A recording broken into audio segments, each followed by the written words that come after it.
শীতের সকালে এই পিঠাটা কার কার পছন্দ? হ্যালো এভরিওয়ান, আসসালামু আলাইকুম, শুভ সকাল। সবাই কেমন আছে? আলহামদুলিল্লাহ ভালো আছে। এই যে দেখো সকালবেলা পিঠা বানাচ্ছি, শীত রুটি।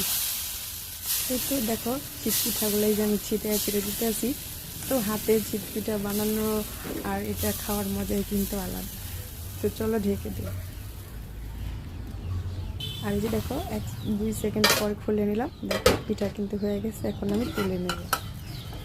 ইদানিং তো দেখি মানে সবাই কী করে বোতলে দিয়ে ঝাঁকিয়ে তারপর বানায়, কিন্তু হাতে বানানোরটা একটু বেশি মজা হয়। তো এই যে আমি আরও একটা দিয়ে দেবো, তেল দিয়ে এই যে প্রায় কিন্তু মুছে নিলাম। তারপরে এই যে আরও একটা দিয়ে দিতেছি।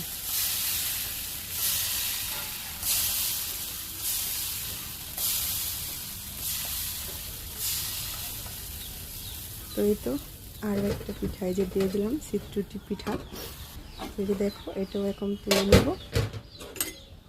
আর দেখো কি সুন্দর করে আপনি একদম উঠে আসতেছে।